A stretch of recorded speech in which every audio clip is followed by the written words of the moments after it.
ஆன்மீக எழுத்தாளரும் ஆன்மீக சொற்பொழிவாளருமான டி. சுவாமிநாதன் எழுதியுள்ள ஆன்மீக நூல்கள் அனைத்துமே தாமரை பிரதர்ஸ் மீடியாவில் கிடைக்கும்.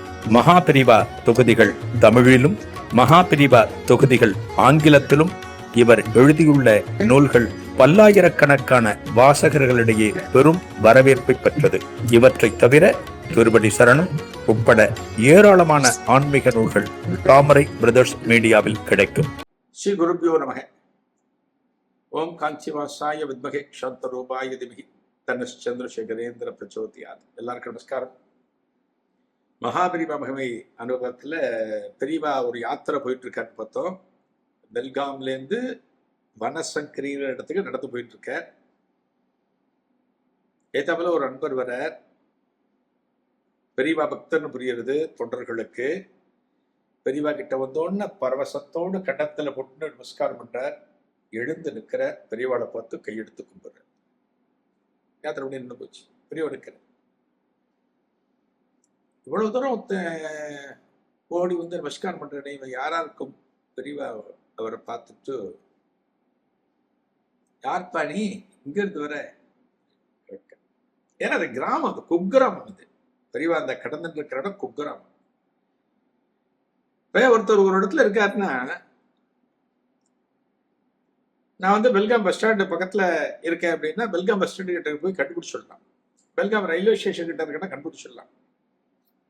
பெல்காம்ல இருந்து இவ்வளவு கிலோமீட்டர் தொலைவில் அங்கிருந்து இந்த ஊருக்கு போற ரோட்ல போயிட்டு கேட்கும்போது ஒருத்தர் கண்டுபிடிச்சு வர்றாருன்னா சாதாரணம் இல்லை அது.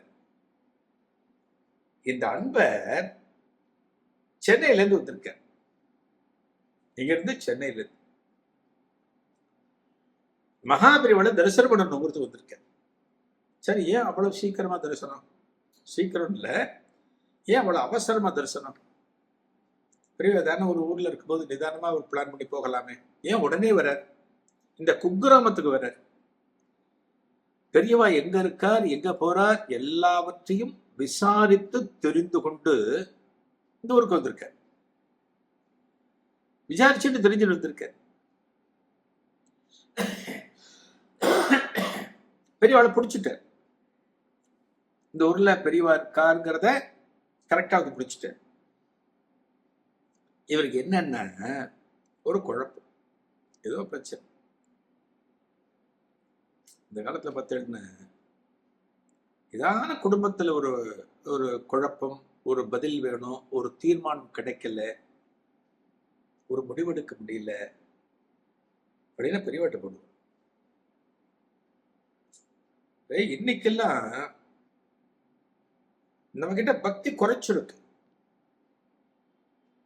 பக்தி குறைஞ்சிருக்குன்னா கோவிலுக்கு போறது குறையல, பூஜை பண்றது குறையல, நம்பிக்கை குறையல. எது குறைஞ்சிருக்குன்னு சொல்றேன்னா அந்த பக்தியில ஆத்மார்த்தம் அப்படிங்கிறது குறைஞ்சிருக்கு. ஆத்மார்த்தம் ரொம்ப அழகான வார்த்தை. ஆத்மார்த்தம், உளமாற. ஒரு நமஸ்காரம் பண்ற, நம்ம பெரியவர் வச்சுக்கோட நமஸ்காரம் பண்றாருன்னா நன்னாரு அப்படி சொல்லணும்.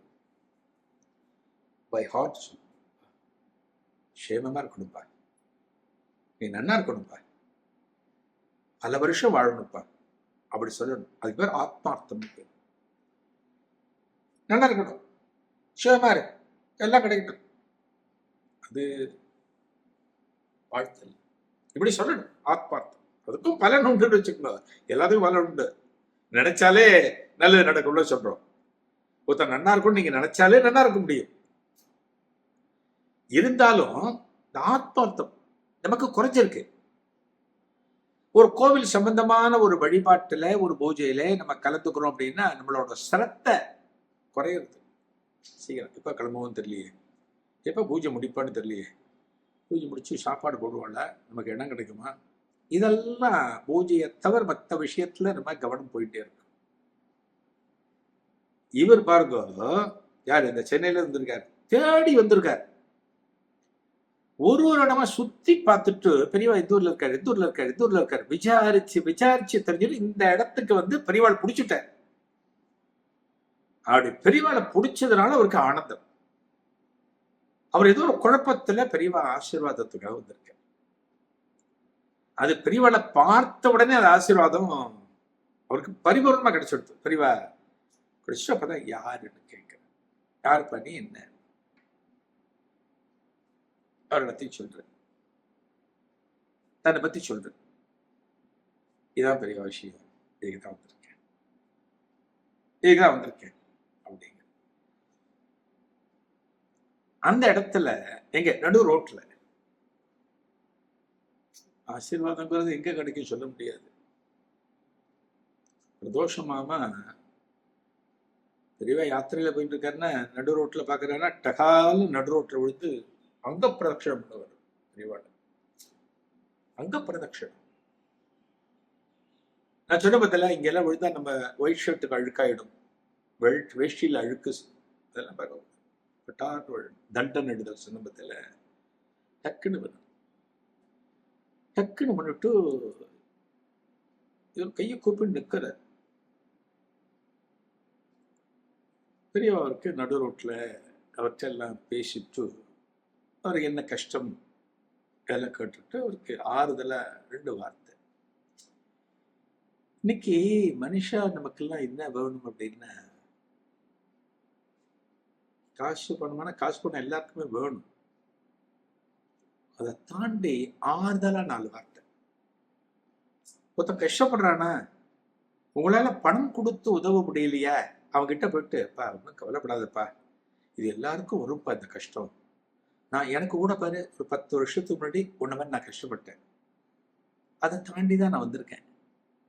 இதெல்லாம் வரும் போகும்பா, இதெல்லாம் நினைச்சு நீ ஒன்றும் ஒரி பண்ணிக்காத, பெரியவாளை பிடிச்சிக்கோ, நானும் உனக்காக பெரியவாட்ட பிரார்த்தனை பண்றேன், 4 வார்த்தை சொல்லுங்க.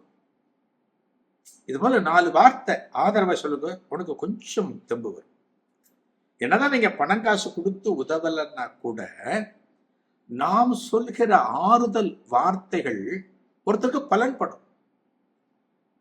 அந்த ஆறுதல் வார்த்தைகள் அது கூட நம்ம சொல்லலை அப்படின்னா இந்த காலத்துல மனுஷனா இருந்த பிரயோஜனம் இல்லை. இன்னொருத்தரோட கஷ்டத்தை பார்த்துட்டு நம்ம கண்ணை மூடிண்டு போறோம் அப்படின்னா அதுக்கான அர்த்தம் கிடையாது. அட்லீஸ்ட் 4 வார்த்தை அவ்வளவுதான், வேற ஒண்ணுமே கிடையாது. இங்க மகாபெரிவா நடு ரோட்ல அவர்கிட்ட பேசுறார். அவர் வந்த காரியம் பூர்த்தி ஆயிடுத்து, அவருக்கு உத்தரவு கொடுத்து அனுப்பணும், ஊருக்கு போகணும். ஆனா அது நடக்கலை. அப்படின்னா என்ன நடந்தது? இதன் தொடர்ச்சி அடுத்த நிகழ்வில் காணலாம். நன்றி. ஆன்மீக எழுத்தாளரும் ஆன்மீக சொற்பொழிவாளருமான பி. சுவாமிநாதன் எழுதியுள்ள ஆன்மீக நூல்கள் அனைத்துமே தாமரை பிரதர்ஸ் மீடியாவில் கிடைக்கும். மகாபெரிவா தொகுதிகள் தமிழிலும், மகாபெரிவா தொகுதிகள் ஆங்கிலத்திலும் இவர் எழுதியுள்ள நூல்கள் பல்லாயிரக்கணக்கான வாசகர்களிடையே பெரும் வரவேற்பை பெற்றது. இவற்றை தவிர திருப்பதி சரணம் உட்பட ஏராளமான ஆன்மீக நூல்கள் தாமரை பிரதர்ஸ் மீடியாவில் கிடைக்கும்.